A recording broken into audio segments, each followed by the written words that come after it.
আসসালামু আলাইকুম। এটিএন বাংলার গ্রামগঞ্জের খবরে আপনাদের সবাইকে স্বাগত জানাচ্ছি। সৈয়দা মারিয়া হোসেন। প্রথমে থাকছে ডিআরবি কেবল সংবাদ শিরোনাম।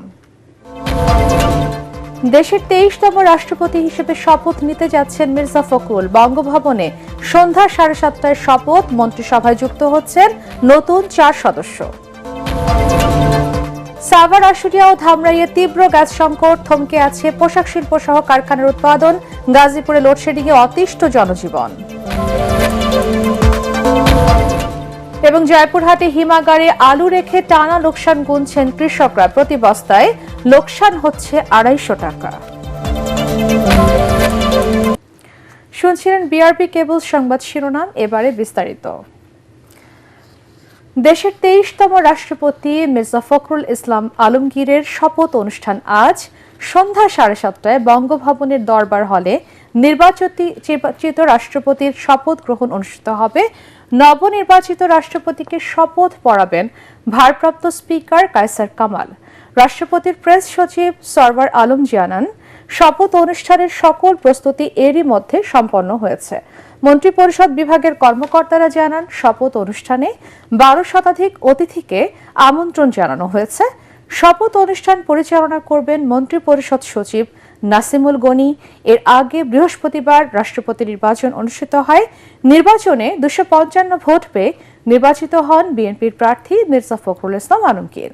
আর 11 দলীয় ঐক্যের প্রার্থী অলি আহমদ পেয়েছেন 88 ভোট।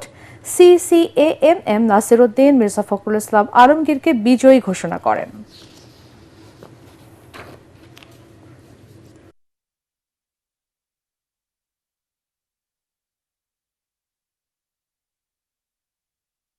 দর্শক, এই মুহূর্তে বঙ্গভবনে আছেন সহকর্মী মইনুল হাসান। সরাসরি কথা বলছি তার সাথে। মইন, রাষ্ট্রপতির শপথ অনুষ্ঠানের সবশেষ প্রস্তুতি কেমন দেখছেন?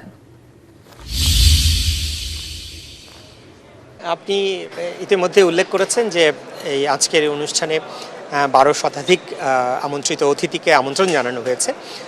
তারা এখন আসলে আসতে শুরু করেছেন। নিশ্চয়ই আমার পেছনে আপনি দেখতে পাচ্ছেন যে দরবার হলে অতিথি যারা রয়েছেন তারা এখন প্রবেশ করছেন। তো আপনাকে জানাতে চাই যে ইতিমধ্যে মন্ত্রিপরিষদের সদস্য যারা রয়েছেন, সংসদ সদস্য রয়েছেন, বিরোধী দলের যে নেতৃবৃন্দ রয়েছেন তাদের অনেককে আমরা দেখতে পেয়েছি। এছাড়া সমাজের বিশিষ্ট ব্যক্তি, নানা ক্ষেত্রে যারা প্রতিষ্ঠিত সমাজে বিশিষ্ট, তারা ইতিমধ্যে আসতে শুরু করেছেন। সাংবাদিক সহ পেশাজীবী নেতৃবৃন্দ যারা রয়েছেন তারা আসতে শুরু করেছেন।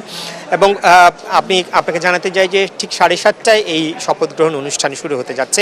আজকের ঘটনাটি, আজকের দিনটি ঐতিহাসিক নানা কারণে। আপনি উল্লেখ করেছেন যে 35 বছর পর গতকালকে একটি নির্বাচন অনুষ্ঠিত হয়েছে, রাষ্ট্রপতি নির্বাচন।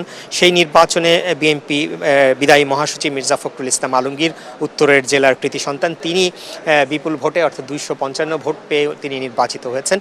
সেই মির্জা ফখরুল ইসলাম আলমগীর, যিনি আন্দোলন সংগ্রামে বিএনপিকে দীর্ঘ 1.5 দশক নেতৃত্ব দিয়েছেন। নানা বৈরী পরিস্থিতি ছিল, আপনি নিশ্চয়ই মনে আছে। বেগম খালেদা জিয়া কারাবন্দী, বেগম খালেদা জিয়া গুরুতর অসুস্থ এবং দলের চেয়ারম্যান তারেক রহমান নির্বাসিত জীবনযাপন করছেন। সেই সময় কিন্তু তিনি শক্ত হাতে দলের হাল ধরেছিলেন, দলকে ঐক্যবদ্ধ রেখেছিলেন।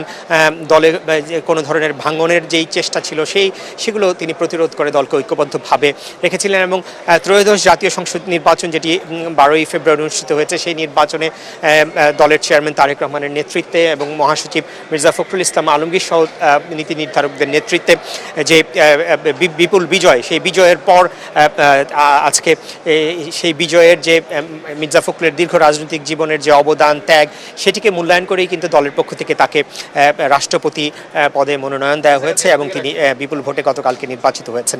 সেই বিএনপির ত্যাগী নেতা, বর্ষিয়ান রাজনীতিবিদ, সর্বজন শ্রদ্ধেয় মির্জা ফখরুল ইসলাম আলমগীর কিছুক্ষণের মধ্যেই বাংলাদেশের 23তম রাষ্ট্রপতি হিসেবে শপথ নিতে যাচ্ছেন এবং ইতিমধ্যে দরবার হলে আসতে শুরু করেছেন অতিথিরা। আপনাকে যেমনটি আগেও বলেছি যে সমাজের নানা শ্রেণী পেশার যারা প্রতিষ্ঠিত ব্যক্তি রয়েছেন, সমাজের গণ্যমান্য ব্যক্তি রয়েছেন, রাজনীতিক বিএনপির বিভিন্ন পর্যায়ের নেতৃবৃন্দ যারা রয়েছেন, সরকারের মন্ত্রী, এমপি যারা রয়েছেন এবং বিএনপির অঙ্গ সংগঠনের নেতৃবৃন্দ, আইনজীবী সহ পেশাজীবী নেতৃবৃন্দ, তারা আজকের এই অনুষ্ঠানে ইতিমধ্যে আসতে শুরু করেছেন। দরবার হলে ভেতরটা প্রায় অতিথিদের উপস্থিতিতে ভরে উঠেছে। যদিও সেখানে আসলে ক্যামেরা নিয়ে প্রবেশ করার কিছুটা নিয়ন্ত্রণ করা হয়েছে, সেই কারণে আমরা হয়তো আপনার মাধ্যমে সেটি দেখাতে পারছি না। তবে ইতিমধ্যে যেমনটি বলছিলাম যে প্রস্তুতি প্রায় শেষ পর্যায়ে রয়েছে এবং আমরা যতটুকু জানতে পেরেছি যে 6:30 থেকে 7টা নাগাদ বিএনপি এর বিদায়ী মহাসচিব এবং সদ্য নির্বাচিত রাষ্ট্রপতি মির্জা ফখরুল ইসলাম আলমগীর তিনি এই দরবার হলে বঙ্গভবনে এসে উপস্থিত হবেন। তারপরেই শপথ গ্রহণের আনুষ্ঠানিকতা শুরু হবে 7:30টায়, যেটি নির্ধারিত সময় রয়েছে সেই 7:30টার সময়ই আসলে শপথ গ্রহণ শুরু হবে। এবং আপনি নিশ্চয়ই জানেন যে ভারপ্রাপ্ত স্পিকার, অস্থায়ী স্পিকার হিসেবে যিনি দায়িত্ব পালন করছেন ব্যারিস্টার কায়সার কামাল, তিনি আসলে আজকে শপথ নতুন রাষ্ট্রপতিকে শপথ পড়াবেন এবং তারপরেই আসলে মির্জা ফখরুল ইসলাম আলমগীর তার দীর্ঘ রাজনৈতিক জীবনের আসলে ইতি টেনে রাষ্ট্রপতি হিসেবে আসলে রাষ্ট্রের সর্বোচ্চ অভিভাবক হিসেবে তার জীবনের দ্বিতীয় অধ্যায় আসলে তিনি শুরু করবেন। এই অনুষ্ঠানে প্রধানমন্ত্রী তারেক রহমান এবং তার পরিবারের সদস্যবৃন্দ এবং নতুন যে নির্বাচিত রাষ্ট্রপতি মির্জা ফখরুল ইসলাম আলমগীর ওনার পরিবারের সদস্যরাও উপস্থিত থাকবেন বলে আমরা জানতে পেরেছি। তো শপথ গ্রহণ আপনাকে যেমনটি বলছিলাম যে ঠিক 7:30টার সময় এই অনুষ্ঠান শুরু হবে।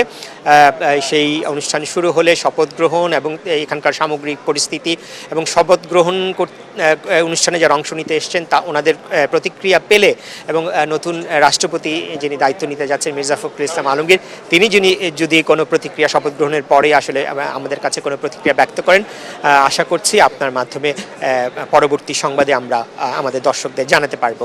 মারিয়া, এই ছিল বঙ্গভবন থেকে এখন পর্যন্ত আমার কাছে সর্বশেষ। মইন, আপনাকে ধন্যবাদ। দর্শক, আমাদের সাথে যুক্ত হচ্ছিল আমাদের সহকর্মী মইনুল আহসান। দর্শক, এই মুহূর্তে আরো একজন সহকর্মী বঙ্গভবনের সামনে আছেন, তিনি হচ্ছেন মুশফিকুর রহমান। আমরা সরাসরি কথা বলছি তার সাথে। মুশফিক, আমরা জানি কিছুক্ষণের মধ্যে রাষ্ট্রপতির শপথ অনুষ্ঠানটি শুরু হবে, তো রাষ্ট্রপতির শপথ অনুষ্ঠানের সবশেষ প্রস্তুতি সম্পর্কে আমাদেরকে জানান।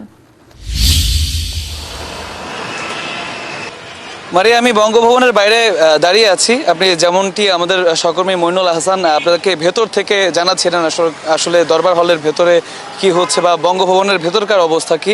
আমি আসলে বাইরের অবস্থাটা আমি আপনাকে একটু দেখাতে চাই বা জানাতে চাই। আমরা দেখেছি যে 5:52 আসলে রাষ্ট্রপতির যে প্রোটোকল দেওয়ার যে বাহনটা বা গাড়ি বহর সেটা কিন্তু আসলে প্রবেশ করেছে এই বঙ্গভবনের ভেতরে। আপনি দেখতে পাচ্ছেন এখানে আইন শৃঙ্খলা রক্ষাকারী বাহিনী যারা আছেন তারা কিন্তু আসলে দুপুরের পর থেকেই বেশ তৎপর রয়েছে।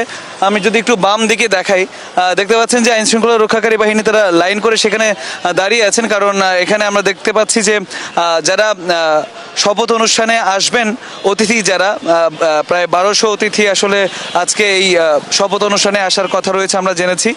তার বাইরে উৎসুক জনতা যারা আছেন তারা কিন্তু এরই মধ্যে বঙ্গভবনের বাইরের যে গোল চত্বরটি সেখানে এসে ভিড় জমানো শুরু করেছে। বামে এবং ডানে তারা কিন্তু অবস্থান করছেন এবং তাদেরকে আসলে সুশৃঙ্খলভাবে অবস্থান করানোর জন্য আসলে আইন শৃঙ্খলা রক্ষাকারী বাহিনী তারা কিন্তু তৎপর রয়েছে। আপনি দেখতে পাচ্ছেন ডান দিক দিয়ে কিন্তু আসলে অতিথি যারা আছেন তারা কিন্তু এখনো প্রবেশ করে যাচ্ছেন। আমরা দেখেছি যে 5টা নাগাদ আসলে অতিথিরা বঙ্গভবনের ভেতরে ঢোকা শুরু করেন এবং এখনো পর্যন্ত কিন্তু সেটা চলমান রয়েছে।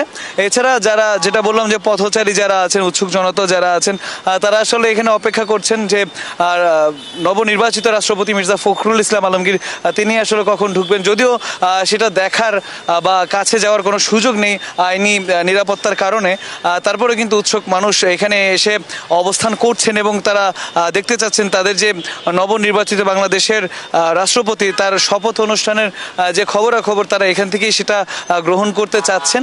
যদিও বঙ্গভবনের ভেতরে কি হচ্ছে সেটা বাইরে থেকে বোঝার একেবারেই সুযোগ নেই, তারপরও কিন্তু মানুষের ভিড় আমরা এখনো পর্যন্ত এখানে দেখেছি। গাড়ি চলাচল যেটা আছে এই রাস্তায় সেটা স্বাভাবিক রয়েছে, তবে অতিথিদের গাড়ি যখন ঢুকছে তখন কিছুটা সীমিত করা হচ্ছে। তবে এখনো পর্যন্ত আমরা বিএনপির দলীয় কাউকে আসলে ওরকম কাউকে আমরা কিন্তু দেখিনি এখানে এসে জড়ো হতো। তবে বিএনপির শীর্ষস্থানীয় যারা নেতৃবৃন্দ আছেন বা সমাজের মান্যগণ্য যারা আছেন যারা দাওয়াত পেয়েছেন আসলে এই শপথ অনুষ্ঠানে উপস্থিত থাকার জন্য তারা কিন্তু এরই মধ্যে আসলে বঙ্গভবনের ভেতরে প্রবেশ করা শুরু করেছেন। এবং যেমনটি আপনি জানেন যে 7:30 নাগাদ মির্জা ফখরুল ইসলাম আলমগীর তিনি কিন্তু বঙ্গভবনের দরবার হলে প্রবেশ করবেন এবং তারপরে কিন্তু জাতীয় সংসদের ভারপ্রাপ্ত স্পিকার কায়সার কামাল তিনি কিন্তু তাকে শপথ বাক্য পাঠ করাবেন, এমনটা খবর আমাদের সহকর্মী মইনুল হাসান তিনি জানিয়েছেন। এবং এছাড়া মির্জা ফখরুল ইসলাম আলমগীরের দলের জন্য যে ত্যাগ বা তার যে অবস্থান দলের জন্য সেটা কিন্তু নিয়ে এরই মধ্যে বলেছেন। তবে আমি যেটা বলতে চাই, এখানে অনেক মানুষের সাথে আমাদের কথা হলো, তারা অনেকেই বলেছেন যে মির্জা ফখরুল ইসলাম আলমগীর তিনি এমন একজন রাজনীতিবিদ, তার শুধু বিএনপির মধ্যেই নয়, বিএনপির বাইরে অন্যান্য বাংলাদেশের যে রাজনৈতিক দলগুলো আছে বা সাধারণ মানুষের মধ্যে তার যে অবস্থানটা, তার যে ক্লিন ইমেজ, সেটা কিন্তু তাকে বেশ এগিয়ে রেখেছিল প্রথম থেকে এই রাষ্ট্রপতি হওয়ার দৌড়ে। এবং সেটাই কিন্তু শেষমেশ তিনি দলের জন্য যে ত্যাগ তিতিক্ষা করেছেন, সেই পুরস্কার কিন্তু বা সেই কৃতজ্ঞতা কিন্তু তার প্রতি জ্ঞাপন করেছেন বিএনপির পক্ষ থেকে। এবং তার যে যথাযথ সম্মান, সেই সম্মান কিন্তু তিনি পেয়েছেন, এমনটাই বলছেন অনেক উৎসুক জনতা এখানে যারা আছেন তারা বলছেন সেই ব্যাপারটা। কারণ আন্দোলন সংগ্রামে তিনি যেভাবে বিএনপিকে নেতৃত্ব দিয়েছেন আসলে দুঃসময়ে, সেই ব্যাপারটা আসলে বিএনপির নেতাকর্মী তারাও স্মরণ করেছেন এবং তাকে যোগ্য ব্যক্তিকে যোগ্য আসনে অধিষ্ঠিত করা হচ্ছে, এমনটাই কিন্তু বলছেন তারা। এছাড়া রাষ্ট্রপতি হিসেবে তার আজকে তার যে শপথ গ্রহণ সেটাকে নিয়ে আগে থেকেই বেশ উৎসাহ উদ্দীপনা বিরাজ করছিল। এই মুহূর্তে আমরা তো এখানে দুপুর থেকে অবস্থান করছি, সন্ধ্যার এই আগ মুহূর্তগুলোতে আমরা দেখছি যে আইন শৃঙ্খলা রক্ষাকারী বাহিনীর মধ্যে যে তৎপরতা এবং সাধারণ মানুষের মধ্যে যে এখানে অবস্থান করার একটা উচ্ছ্বাস এবং আগ্রহ, সেটা কিন্তু আসলে চোখে পড়ার মতো। এবং এরপর পরই আসলে 7:30 নাগাদ এই শপথ অনুষ্ঠান শুরু হবে, যেমনটা আগেই জানিয়ে রেখেছি। পরবর্তী সংবাদে আসলে আমরা জানাতে পারবো পরবর্তী আপডেটগুলো, এবং শপথ অনুষ্ঠানের পরবর্তীতে যাই ঘটুক আমরা সেটা পরবর্তী সংবাদে আপনাকে জানানোর চেষ্টা করব। মারিয়া, এই ছিল এখনকার মতো বঙ্গভবনের। দর্শক, কথা হচ্ছিল আমাদের সহকর্মী মুশফিকুর রহমানের সাথে, যিনি এই মুহূর্তে অবস্থান করছিলেন বঙ্গভবনের বাইরে। প্রধানমন্ত্রী তারেক রহমানের মন্ত্রিসভায় যুক্ত হচ্ছেন নতুন 4 সদস্য। দায়িত্ব পেতে যাচ্ছেন বিএনপির স্থায়ী কমিটির সদস্য ডক্টর আব্দুল মঈন খান, বিজেপি চেয়ারম্যান আন্দালিব রহমান পার্থ, বান্দরবানের সংসদ সদস্য সাচিং প্রো জেরি এবং গাইবান্ধা 4 এর সংসদ সদস্য শামীম কায়সার লিংকন। মন্ত্রিপরিষদ বিভাগ সূত্র থেকে জানা গেছে, নতুন মির্জা ফখরুল ইসলাম আলমগীর রাষ্ট্রপতি হিসেবে শপথ নেওয়ার পর রাতে বঙ্গভবনে নতুন মন্ত্রীদের শপথ পড়াবেন। ডক্টর মঈন খান বিএনপির স্থায়ী কমিটির অন্যতম সদস্য, আন্দালিব রহমান পার্থ বিজেপি চেয়ারম্যান এবং ত্রয়োদশ জাতীয় নির্বাচনে ভোলা থেকে সংসদ সদস্য নির্বাচিত হন। বিএনপি নেতা সাচিং প্রো জেরি বান্দরবানের সংসদ সদস্য আর প্রথমবার সংসদ সদস্য হয়ে মন্ত্রিসভায় যুক্ত হচ্ছেন গাইবান্ধার শামীম কায়সার লিংকন। সাভার, আশুলিয়া ও ধামরাইয়ে দেখা দিয়েছে নজিরবিহীন তীব্র গ্যাস সংকট। শিল্প কারখানা থেকে শুরু করে সিএনজি স্টেশন এবং বাসাবাড়ি সবখানি হাহাকার। চাহিদা অনুযায়ী গ্যাস না পাওয়ায় চরম বিপাকে পড়েছেন রপ্তানিমুখী পোশাক শিল্প সহ বিভিন্ন কারখানার মালিক, শ্রমিক এবং সাধারণ মানুষ। বাসাবাড়িতে দিনের বেশিরভাগ সময় গ্যাস না থাকায় রান্না করতে পারছেন না হাজারো পরিবার। এদিকে গাজীপুরে গ্যাস সংকটের পাশাপাশি শুরু হয়েছে তীব্র লোডশেডিং। প্রচন্ড গরমে ঘন্টার পর ঘন্টা বিদ্যুৎ না থাকে অতিষ্ঠ সাধারণ মানুষ। এর বড় প্রভাব পড়েছে গাজীপুরের শিল্প উৎপাদন, খামার ও শিক্ষা কার্যক্রমে।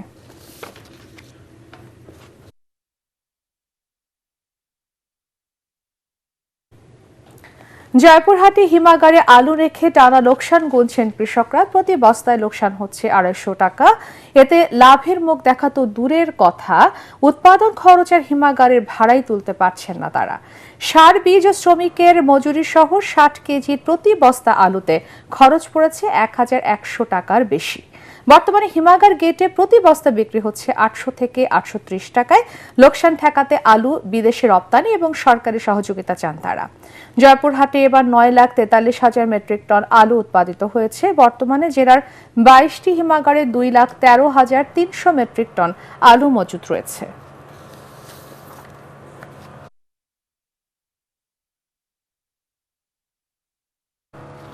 পরবর্তী সংবাদ দেখার আমন্ত্রণ জানিয়ে এখনকার মতো শেষ করছি। এটিএন বাংলার সংবাদ ইউটিউবে দেখতে ব্রাউজ করুন, youtube/এটিএন বাংলা নিউজ। ধন্যবাদ সবাইকে।